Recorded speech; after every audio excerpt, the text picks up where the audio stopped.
سب سے پہلا سبب استغفار۔ استغفار کہتے ہیں کہ اپنے گزرے ہوئے گناہوں پر نادم ہونا۔ شریعت نے کہا الندم توبۃ، ندامت یہ توبہ ہے۔ اور حدیث مبارکہ میں ہے کہ قیامت کے دن سب سے زیادہ خوش انسان وہ ہوگا من وجد فی صحیفتہ استغفارا کثیرا، جس کے نام اعمال میں کثرت کے ساتھ استغفار لکھا ہوا ہوگا۔ تو ہمیں کثرت سے استغفار پڑھنا چاہیے۔ چنانچہ ایک شخص حضرت حسن اللہ عنہ کے پاس آیا، حضرت بہت گناہ گار ہوں، کوئی عمل بتائیں۔ فرمایا استغفار پڑھو۔ ایک اور آدمی آیا، حضرت بارش نہیں ہو رہی، کوئی عمل بتائیں۔ فرمایا استغفار پڑھو۔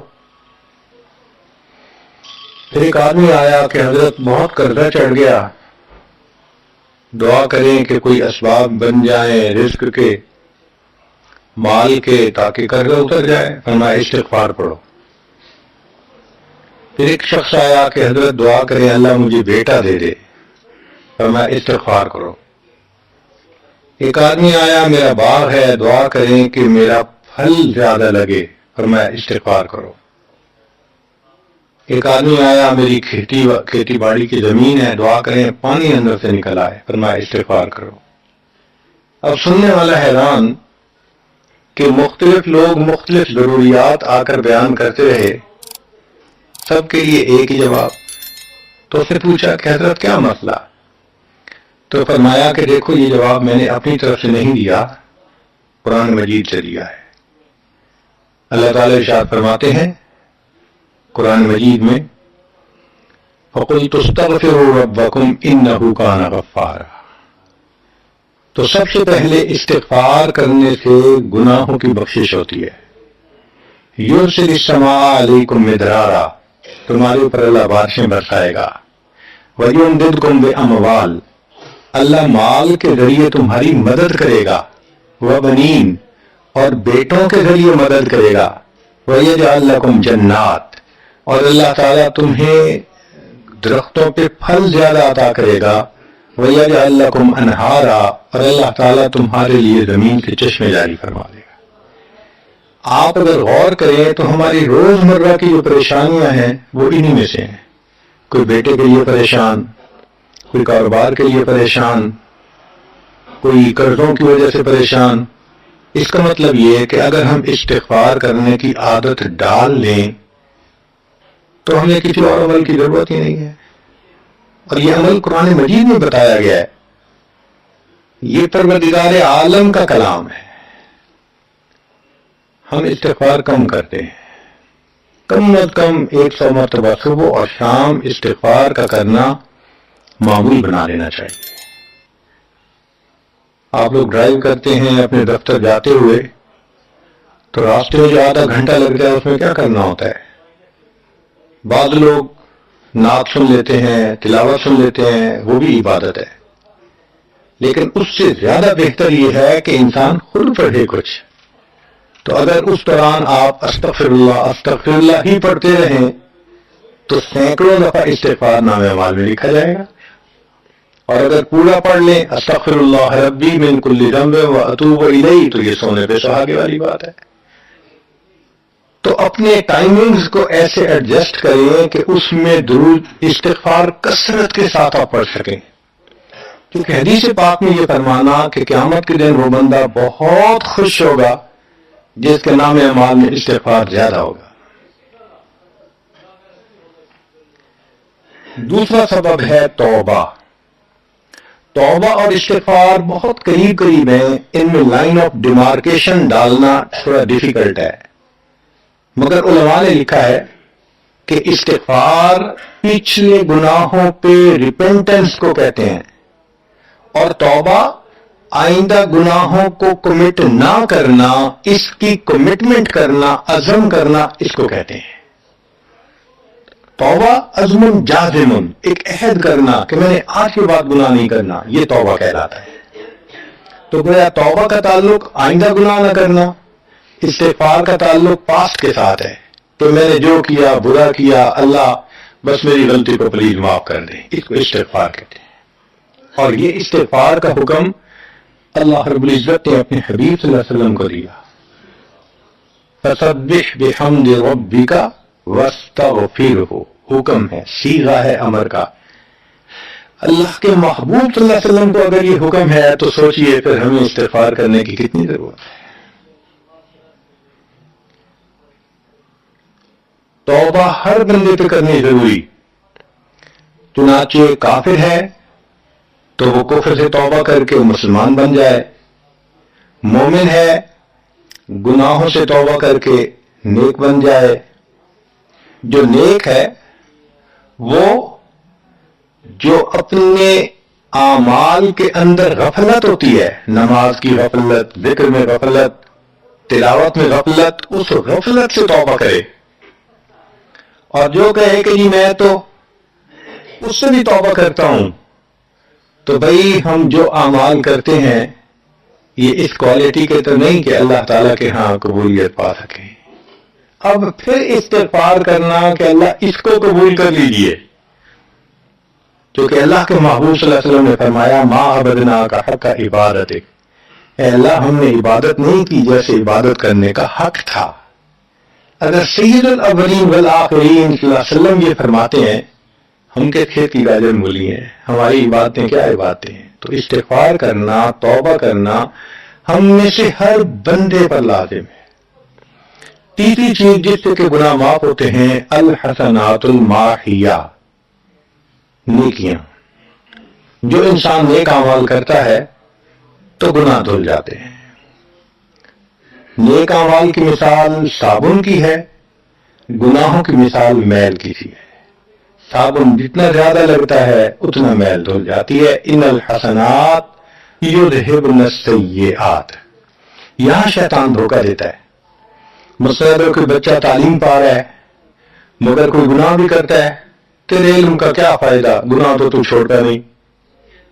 بھائی اگر گناہ کرتے ہیں تو علم تو الٹا ان گناہوں کو دھوئے گا، وہ علم ہی چھڑوا دیتا ہے تاکہ دھونے کا مسئلہ ہی نہ رہے۔ اب عورت سوچے گی میں پردہ تو کرتی نہیں، نمازوں کا کیا فائدہ؟ یہ دھوکہ ہے شیطان کا۔ بھئی آپ نمازیں پڑھتی رہو، اس نمازوں کی برکت سے اللہ پھر پردے کی بھی توفیق دے دیں گے۔ تو نیکی نہیں چھوڑنی چاہیے کبھی بھی، یہ سوچ کے جی میں اچھا تو ہوں نہیں، کیا فائدہ؟ فائدہ ہے کہ اب اللہ فرما رہے ہیں کہ نیکیاں گناہوں کو دھو دیتی ہیں۔ بھئی گناہ تو ہم چھوڑتے نہیں اور نیکی آرام سے چھوڑ دیتے ہیں، یہ کہاں کی لاجک ہے؟ تو اس لیے نیکی بھاگ بھاگ کے کرنی چاہیے۔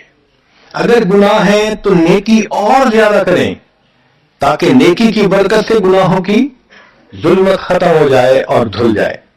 حدیث پاک میں ہے بندہ گناہ کرتا ہے لکھ دیا جاتا ہے، دوسرا گناہ، تیسرا، 5 گناہ کرتا ہے، پھر اس کے بعد وہ ایک نیکی کرتا ہے تو نیکی والا فرشتہ کہتا ہے کہ دیکھو اللہ کے ہاں دستور ہے من جاء بالحسنۃ فلہ عشر امثالھا، اس کو 10 نیکیاں ملنی تھی، تم نے 5 گناہ لکھے ہیں نا، اچھا تم 5 گناہ مٹا دو، میں نامہ اعمال میں 10 نیکیوں کی بجائے صرف 5 نیکیاں بیلنس وہ ڈال دیتا ہوں۔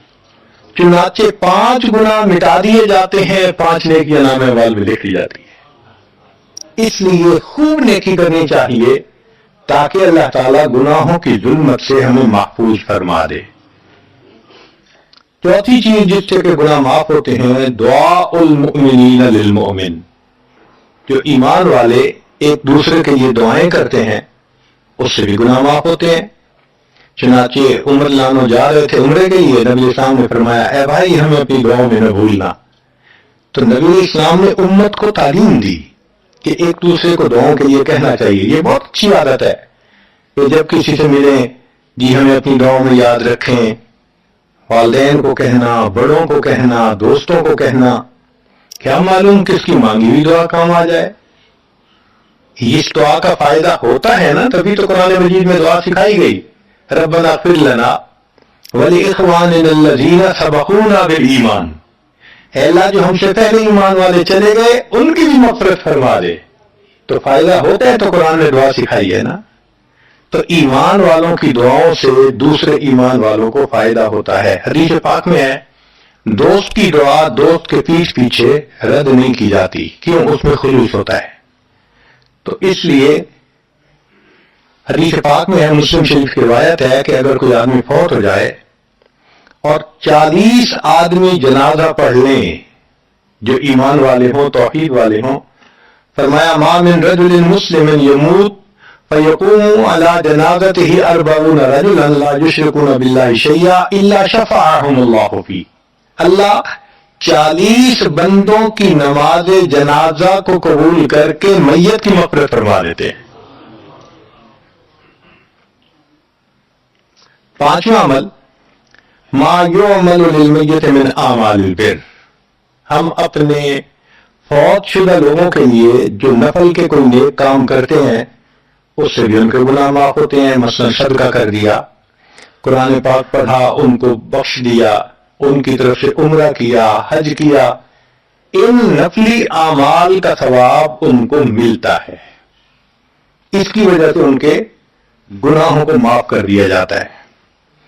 چنانچہ حضرت شیخ الحدیث رحمۃ اللہ علیہ نے فضائل ذکر میں یا کسی اور کتاب میں واقعہ لکھا ہے کہ ایک اللہ والے تھے، قبرستان کے قریب سے جاتے ہوئے انہوں نے کچھ پڑھ کے قبرستان والوں کو بخش دیا. رات خواب دیکھا کہ وہی قبرستان والے ہیں اور ایک آدمی آتا ہے جیسے کوئی ڈاک تقسیم کرنے والا ڈاکیا ہوتا ہے اور سب اس کی طرف بھاگ پڑتے ہیں جیسے ڈاک لینے کے لیے ہو. ایک بندہ پیچھے آرام سے بیٹھا ہوتا ہے. وہ پوچھتا ہے کیا معاملہ؟ وہ کہتا ہے کہ یہ فرشتہ آیا ہے، روزانہ کی جو ڈاک آئی ہے نا نیکیوں کی جو اولاد نے، رشتہ داروں نے، دوستوں نے کیے، لہذا وہ اعمال نیکیاں ملتی ہیں تو یہ سب لوگ جاتے ہیں کہ نیکیاں ملیں گی، ہمارا درجہ بڑھے گا. اس نے کہا کہ آپ کو ضرورت نہیں ہے. کہنے لگا ہاں میں لے لوں گا، مگر میرا ایک بیٹا ہے جسے میں نے قرآن پاک کا حافظ بنایا، اس کی دکان ہے، وہ سارا دن دکان پہ بیٹھا رہتا ہے اور ساتھ ساتھ قرآن پڑھتا رہتا ہے، تو مجھے اتنی نیکیاں مل جاتی ہیں کہ میں بعد میں لے لوں گا. اس نے کہا بیٹا کہاں؟ اس نے کہا فلاں جگہ دکان ہے. وہ اللہ والے جب وہاں گئے اگلے دن تو دیکھا کہ ایک نوجوان ہے اور وہ بیٹھا ہوا ہے، گاہک آتا ہے تو اس کو سودا بیچ دیتا ہے. جب گاہک کوئی نہیں ہوتا تو وہ قرآن پڑھنا شروع کر دیتا ہے. تو وہ سمجھ گیا کہ میرا خواب سچا تھا، اس بچے کے قرآن پڑھنے سے اس کے والد کو خوب بینیفٹ مل رہا ہے. کچھ عرصے کے بعد دوبارہ پھر اسی قبرستان کے قریب سے گزرے، پھر انہوں نے کچھ پڑھ کے بخش دیا. رات خواب میں دیکھا کہ اب جب تقسیم ہوا تو سب بھاگے تو وہ بندہ بھی بھاگا. انہوں نے کہا آپ بھی بھاگ رہے ہو؟ کہنے لگا ہاں میں اس لیے بھاگ رہا ہوں کہ میرا وہ بیٹا فوت ہو گیا، اب مجھے قرآن پڑھ کے بخشنے والا کوئی ایسا ہے نہیں، تو جو عام ایمان والوں کا ثواب آتا ہے میں بھی اسی میں سے اپنا حصہ لینے کے لیے. تو ایمان والوں کے ان اعمال کا ثواب بھی ملتا ہے، اور اصل میں یہ اسی بندے کا اپنا عمل ہوتا ہے. یہ ذہن میں رکھنا کہ جو ایمان والے پڑھ کے بخشتے ہیں نا اس کا ثواب کیوں ملتا ہے؟ اس کا اپنا عمل. دیکھو اس نے نیکوں سے تعلق جوڑا. وہ بھی تو ہوتے ہیں جن کے مرنے کے بعد پیچھے ریچھ کتے کی لڑائی کرواتے ہیں، میلے لگواتے ہیں، موسیقی کی محفلیں ہوتی ہیں، وہ بھی تو ہوتے ہیں نا، تو ان کو کچھ نہیں ملتا. اس بندے نے نیکوں سے محبت کی، یہ اس کا اپنا عمل ہے، اس کی محبت کی وجہ سے اب یہ لوگ اس کو پڑھتے ہیں، اللہ اس کو ثواب پہنچا دیتے ہیں. اس کے اپنا عمل ہے اصل میں. پھر چھٹی چیز جس کی وجہ سے گناہ معاف ہوتے ہیں، المصائب التي يكفر الله بها الخطايا في الدنيا. دنیا میں انسان کو جو مشکلات، تکلیفیں، مصیبتیں پہنچتی ہیں ان کی وجہ سے گناہ معاف کر دیے جاتے ہیں. کوئی مصیبت دنیا میں پہنچتی ہے گناہ معاف ہوتے ہیں. چنانچہ نبی علیہ السلام تشریف فرما تھے، چراغ بجھ گیا، نبی علیہ السلام نے فرمایا انا للہ و انا الیہ راجعون. ام المؤمنین عائشہ رضی اللہ عنہا نے پوچھا اللہ کے حبیب صلی اللہ علیہ وسلم یہ تو پڑھتے ہیں جب کوئی آدمی فوت ہو جاتا ہے. فرمایا عائشہ